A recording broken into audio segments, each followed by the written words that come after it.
What is up? Thank you for coming to my channel, Prison POV. Shout out to Bella Bells for making me an intro. I really appreciate it. I've been wanting an intro for a while. I just not have been able to put together. I just haven't. Some people are just smart. They hear that an intro needs to be made, they whip one out. Good looking out, Bella Bells. I appreciate it. You guys will be able to see it pretty soon. I'm going to start putting it at the beginning of my videos. Shout out to the joiners. Shout out to the Point of View crew. Joiners, very, very important. That $4 a month means a lot right now, especially raising money to go on this trip. Let me remind you guys, we're going to Hoodstocks. It's going to be awesome, amazing for the channel. May 22nd. Cop yourself a shirt. All that money is going to go straight to the trip. A magnet. Let's do the damn thing. So, let's kick this video off, man. On May 2nd, 2007, Timothy Titus Rodriguez goes to McDonald's with his girlfriend and her 2 kids. They order a meal. He goes to pay with $10. She sees that and says, "Is that all you got? Are you sure that's all they paid you for the job? Didn't you get paid any more?" And he says, "Hang on, let me go check." Leaves, comes back with a $100 bill and admits that he robbed the victims. When his girlfriend told him that they're going to know who did it, he said there's no one left to call the cops. So, what happened here? He was doing side work for a 90-year-old and her 60-year-old daughter, doing chores around the house. It's one of the easiest hustles to do. I myself have done it several times. In fact, I had 4 different elderly couples at one time I was doing little odd jobs for. Sometimes they can't get around that much. Much easier for them just to pay someone to come trim the trees, do a little yard work. Much easier. It's an easy hustle, something easy to do, helping somebody out. But the bad thing about it, the pay's not always right. Sometimes older people don't always have that much money. As an example, I went and did work for an elderly couple I know, and they paid me with 2 lawnmowers. I thought, okay. Got home, they were broken. I put gas in them, gas fell right on out. Jacked me. The biggest burden I had was trying to get rid of the lawnmowers. Not only did I not get paid, I had to go out of my way to get rid of this junk. But I didn't trip. I didn't say anything to him. It was all good. And matter of fact, last week or so, I have a 90-year-old neighbor. He has a pool. His little, if you have a pool, the little pump area, it's usually fenced off in the corner of your yard where the pool pump and all that is. His is all jacked up, overgrown with weeds, spider webs. Clean it out, he said. You wanted me to go in there and clean it out? I did. Took me about 45 minutes. I really detailed it, took my time. He gave me $7. I didn't think nothing of it. I would have rather had 20. Of course I would have. But if he would have paid me nothing, that would have been all good too. The point is, he just had $7. That's what he paid me. Oftentimes, and it might even be what this dude did, you call him up. You say, "Hey, you got anything I can come do? I'm a little short on cash." And they might say, "Hey, I don't have that much money right now, but I can give you a little something if you want to come do this." And you show up and you do a little chore, and they may give you 10, 15, 20 bucks. That's what happened to him. He went over there, did some work. They gave him $10. He wasn't even really tripping on it until he went to McDonald's, and his old lady saw that. She started clowning him. "Is that all you got?" So he went over there. After he got clowned, she made him feel real nice and stupid. He went back to the pad, cut the phone lines. Now that's what got him. That's what done him in. What in the hell did you do that for? Cut the phone lines and went in there and beat 90-year-old Thelma Long and 60-year-old Kathy Reeves with a bat. Straight foul. Straight out of line. And he's supposed to be a straight up solid active individual this time he did that. Active people don't do that. He went from active to inactive in the twinkling of an eye. There's no way you're going to be able to go to county jail. And I'm here to tell you, I was on the court bus with him. All bad for him. Can't do that, bro. What the hell was he thinking? Cut the phone lines. Went over there, beat him with the bat. Thelma Long passes away at the 90-year-old, 60-year-old Kathy Reeves. Survives. He did end up with a death penalty. And I was in court with him. And he asked the judge, "Is it a death penalty case?" And the judge said yes. And I heard and felt his gasp. His gulp. Me and my cousin used to have like an inside joke. If something bad or kind of crazy happened, like we did something, like, "Hey, the cops are looking for you," it would be like, gulp. I heard his gulp. Bro, it was a crazy reaction. And like I said, I felt it. Is this a death penalty case? Of course it is, you fool. He was the 28th person to be sentenced to death in Kern County since 1978. Vincent Brothers, the guy who I did my last video on, was the 29th. Guess how many people have been executed in Kern County, from Kern County, since 1978? 0! So what's the point, man? What's the point of the old death penalty? I don't even get it. So, I was on the court bus with him, like I said. When you get on a court bus, I only been to jail from Kern County. I imagine it's like that all counties. You get on that bus. They have all these seats, of course. But then they have some cages up front. A couple little one-man, they call them phone booths sometimes. One little, sometimes enough for two. And they're for the PCs. They're for the keep-aways, the people you can't put back there. I had just got busted for burglary GTA May 7th, 2007. Remember, he got busted May 2nd, 2007. We're on the court bus together. He's in one cage. His girlfriend is in another. They bust her too. She ends up getting 2 years for forgery for writing some checks. I guess when he went over there and swung that bat, he ended up taking some checks. She wrote some of them, got busted with forgery. So imagine this though. He knows he's busted. He's looking at the death penalty. He's assuming, if not life, he's never going to get out again. This is old lady. They've been running around together for a while. I'm sure they're attached. I'm sure he loves her. He's never going to see her again. It's a crazy feeling. I've told you guys that before. Going to jail and being separated from your loved one. I mean, think how attached you get. Especially like for a convict. Someone who's in and out a lot. You do a lot of time in them lowly prison cells. You never get the touch of a female and you're just alone a lot. Then you're out and you find love and you're with someone and you're getting that female touch and you're getting a whole new different emotions. Things you haven't felt for the last 3 years or you've been in that cold, dark prison. Then you get snatched up off the streets, back in prison, and you're really going to miss that cold touch. I mean, not the cold touch. That cool touch. That female touch. In that cold prison cell. Even out here on the streets. You separate with your loved one, that girl you really love. You're going to miss her touch. You're going to be snarf, even at your pad in the comfort of your own home. You might even drive around her block a couple times and call her phone 15 times, right? You know what I mean? Is anyone out there picking up and I'm putting down? But this guy, especially, on his way to pen, never getting out. You know he misses her. And when's he going to ever see her again? And right now he sees her. They're in the cages right next to each other. He's wanting to talk to her. He's trying to talk to her. But guess who's talking to her? All the inmates of the rest of the bus. She's the only girl on there. They're like, show! Baby, mama mia, girl, hey. They're all hollering. They're all trying to get at her. Hey, that must bother him too. He's had to witness that. They're talking to him too, though. He has a block also.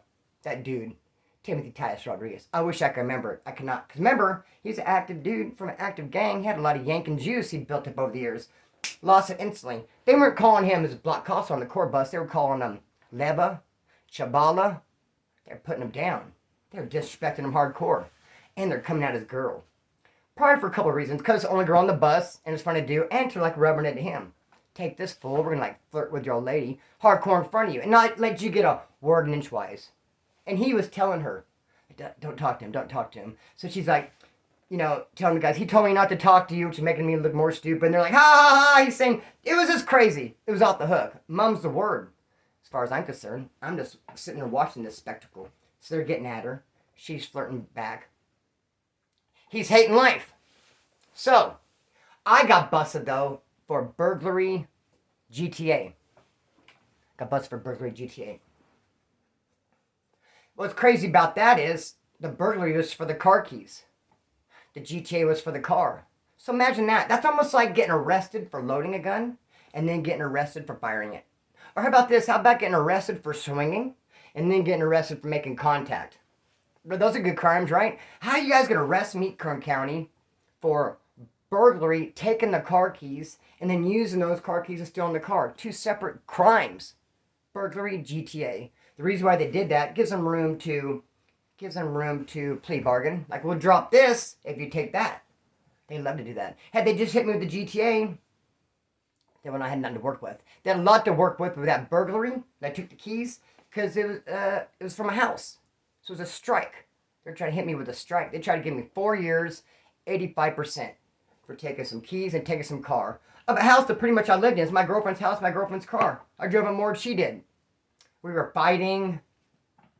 Climbed in through her window. I thought some guy was there. And I took the keys. And they left. And I left too in the car. And I got busted. Shocked to hear. Burglary for taking the car keys. And GTA for taking the car. So I'm going to court. And I see those two fools. The girlfriend. And the Hepatitis Rodriguez. And then we go to court, like I say. And he asks the judge, just point blank, specifically, is this a death penalty case? And the judge say yes. He's snarf, gulp. But hey, that's not where it ends, though. Because this happened in 2007. In 2010, 3 years later, he gets busted for messing around with the guard. More likely, I should say, she got busted. I mean, I guess he got busted too. Why would he care? He's fighting a death penalty case for murder. Why would he care about, some little misdemeanor messing with the guard? If anything, that's like a feather in his cap, wouldn't it? He pulled one. If anything, that'd be like a shining moment. She got in trouble, though. She did 120 days, got her career yanked from her, made her look stupid. All your peers and everything. If you're a CEO, if you're a guard and stuff, I don't want to try talking them out of it by telling them how stupid they look. Because, I would like the homeboys in there to get as much love and action from them freestaffing the guards they can. If they could work them, manipulate them, I'm all for it. Anything that puts more stuff in the homeboys' pockets and help out their economy in there, I'm all for it. But man, the guards sure look stupid, don't they? And I was looking at a picture from it. So I looked up the case. And there's two females walking. And I was like, which one is it? And I was like, well, it has to be this one. Because one's like looking at the ground, like looking real stupid and shameful. And one's walking next to her real confident with like a smile on her face, holding some files. I was like, okay, the confident one with the smile on the files, gotta be the lawyer. Or someone there for support. The one walking, look at the ground, like real shameful, that's gotta be the cop that was freaking, what? Giving it up. And they proved, I know how they did this, they proved they had sexual intercourse in 5 different places in the Kern County Jail. And I'm assuming he was in D-Pod, but not D-Pod because he was yellow band, high power, keep away, and he was PC, the homeboys had green light on him. Where would he be at? Was it E-Pod? I guess that's where the PCs go. E-Pod, maybe even C-Pod. The hole is over there. But there's not much to it. There's cells. That's it. You walk into a pod, there's cells. You'll never walk out the door. When you walk out the door, and then there's a control room, and then there's the pods. There's 6 of them. So they shoot off. C1, C2, C3, C4, C5, C6, and you're standing there looking at all of them, and then there's a control room, and there's like a room with mop and bucket, so a little bit more action, you're moving around a little bit, but I still don't see 5 places for no intercourse right there. Where was she taken? Where were they doing this at? What in the world? And there's all kinds of other staff and stuff around, so he must have been really creative. She must have really been lonely, or something. He must have said the right words. I don't know how this happened, but they got caught. She did 120 days. He ends up getting, don't know, death penalty. That's still not where the story ends because he ends up dying in prison of natural causes. I don't know what year because I was looking at the story, doing some research, reading, trying to find out what year he died, and they all want to repeat the whole story what I told you about the burglary, cutting the phone lines, the McDonald's, the $10, the 100, the bat, the mom, the daughter, all that. They retold the whole story to say that he died. And you guys talk about me rehashing? Like, yikes. That was a straight rehash. How can you tell the whole story? I guess they just want to come on and say, convicted of murder, Timothy Tadford Rodriguez passed away today. Whoop, Scooby. And that's it. Let's get on to the next one. No, they wanted this really I don't know. Let's make it like a 10-minute piece. And let's remind them all the whole kit and caboodle. I couldn't hear it again. I'd already read a bunch of things preparing for this. And I even try to skip to the end, still don't see it. So I could just say this. It said died of natural causes in one incident. Next I heard liver disease. He had to be in his early 50s though. He was 42 when he got busted in 2007. I think it was 2006, so 9 years. In early 50s, that's pretty young for natural causes. But if you had that liver disease, you use drugs at a young age, teens, 20s, 30s, drinking alcohol, drugs, tear the liver up. Then you get hepatitis, bam, even tears the liver up more. And hepatitis C now, hepatitis C is so contagious, almost like every IV drug user has it. Because it can survive out of the body for 7 days. HIV outside the body dies immediately. It hits the air and it dies. That's why you really don't get HIV from IV drugs. I mean, you can, but not really. No. Because it just dies when it hits the air. Where hepatitis C does not. You can squirt it on the freaking ground, and you can come walking by with a cut on your foot and step on it 3 days later and literally get it. So liver disease is hepatitis C. I had it myself. Had it for years and years. However, now heads up on this too, if you have hepatitis C, there's all kinds of programs that will give you the hepatitis C cure, the pills. They will get $40,000 for this treatment. If you have $40,000, they'll sell it to you. If you have that bomb-ass insurance, they'll try to get it from you. If you don't have $40,000, you don't have that bomb insurance, they still want to put it in your pocket. They still want you to use it for their studies. So they can say 100 people have used it, 100 people have cured because it works. So they'll either sell it to you and make bank, or they'll give it to you for free and use you as a statistic. Because I got cured from it. I no longer have hepatitis C. Awesome. I had hepatitis A before. Sickest I ever got. That's food poisoning. It was going around at Taco Bell. Oh man, bro. sick schmick, bro. Yikes. That was the worst ever. Me and my girlfriend got pulled over by a cop. She was speeding, no insurance, no seatbelts, all that. I was like laying on the bucket seats of my El Camino she was driving. Cop walked out and looked into Solace. He's like, no, I'm good. Later. Dude looks like he's on a deathbed. Take him to the doctor. He's glowing. Bro, no. Then I got hepatitis B from a men's home. I was in a men's home. Set free. Christian ministry. Getting off the drugs.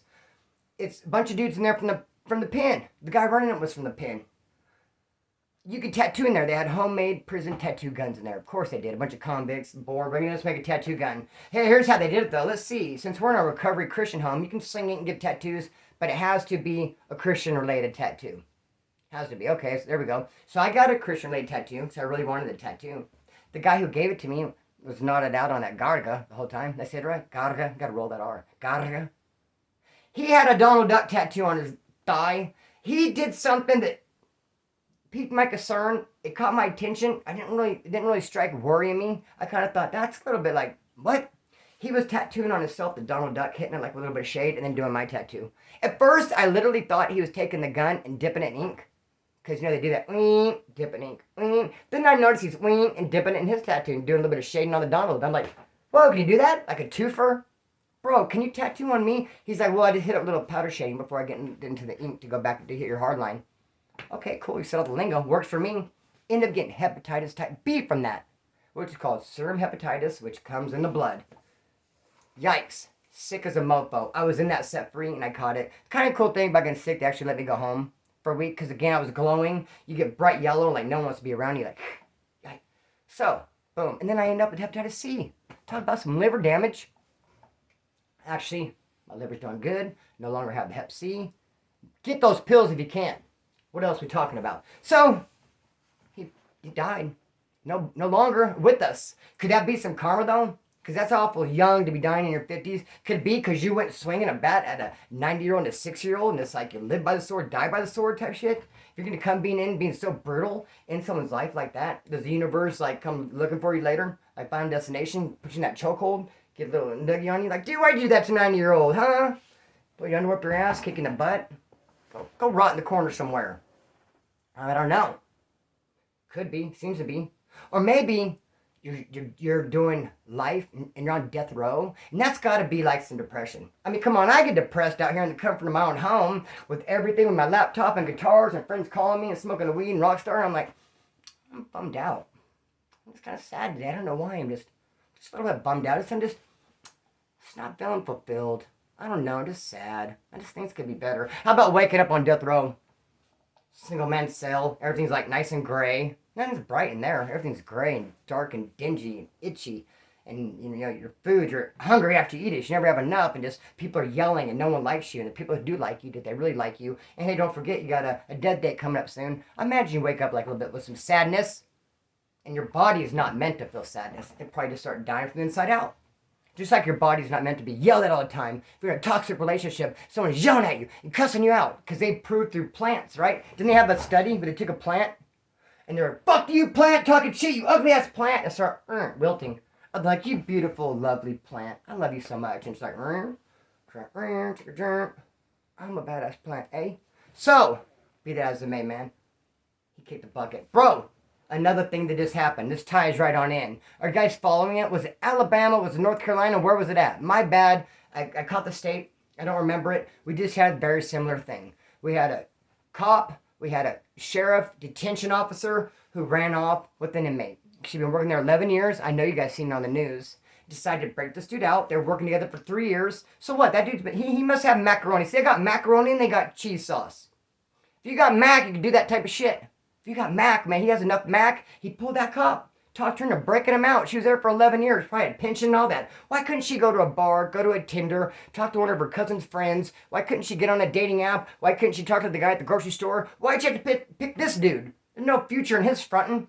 Seriously? Like, wow. Like, you see a future here, huh? And now I'm wondering, when she broke him out, made up like he had like some doctor appointment and they got in the car and drove away, did they in their head think we're going to get away with it? We're going to get away with it. We're going to beat the system. We'll never get caught. Or they go to it with like, we're going to have like a month of some awesome fun. Bro, they had to know they're gonna get caught. You don't get away with that type of shit anymore. There's fucking cameras everywhere. Cameras everywhere. Camera inside of a camera. Just things are, it's like, just no way. There's no way you can get away with that type of shit anymore. Sorry. Sorry, not sorry. They got caught, and guess what she did? When the cops pushed up on them and arrested them and rushed in and went in, she, boom, domed herself. She shot herself. Committed suicide. Damn! Over 11 days of fun. Man, may her soul rest in peace. That's sad. But what future she have? They're going to arrest her. She'd have been ostracized. Going back to the same embarrassment I pointed out, the cop that messed with old Hepatitis Rodriguez, when I seen her shameful face on the paper, talk about she messed around with Timothy 5 different places, and she's like this. Ostracized. Shameful. Your peers going to look at you and be like, what? They're going to be, then you go into jail. Guess who they hate in jail? Cops. Did you guys know that? That's why in the CDC, they used to have one place they would send all the cops and the judges. CMC East. D-Yard. CMC East has always been like a prison pen. I mean, damn, come on, Splinter. A PC pen. They would try to say A-Yard's active here and there. But B, C, and D are so bunk, there's no way A-Yard could be active because it's like too close to them. More on that later. B, C, and D-Yard at CMC East are definitely non-active. And that D-Yard is full of cops and judges. Because, bro, can you imagine you're in the pen, kick up that, playing some handball, some dude comes running in, oh, it's the cop that arrested you? Brr, brr, brr. No one likes cops. They're straddling the fence. So you mean to tell us you're out there arresting all the homeboys, locking us up, and at the same time going and breaking the law, doing what you want? No one likes someone who thinks they can just go through life, changing the rules, doing what the hell they want. No, man, you're either going to be an outlaw, break the law, pay the cost, or you're going to be in law enforcement, and you're going to mind the rules. You're going to mind somebody. Not both. Hell no, not both. So she realized that. She took herself out. For what? For 11 days of fun? But you know what it is sometimes? Sometimes it's just, I almost get it. I almost get it. Because long distance relationship, I've been in them, in one now. And let me tell you, you get thirsty for that person. You get hungry for them. It's like you're talking to them, but you can't get near them. You can't touch them. And I can imagine this officer, this law enforcement officer, this detention officer, this talking to this inmate, they have a relationship, they're talking, maybe they fell for each other, she fell for him, but can't touch him. Can't touch him, can only look at him. After a couple of years, she's like, fuck it, I'm taking you to a doctor's appointment today, buddy, let's get out of here. We gotta go, I'm just thirsty for you, I gotta have you. I could almost half-ass relate. When you're talking to someone and you're feeling them, but you can't touch them, you can't see them, you just like, man, I'm on my way, I'm walking. You realize I live 800 miles away, don't you? I don't care. I'm coming through.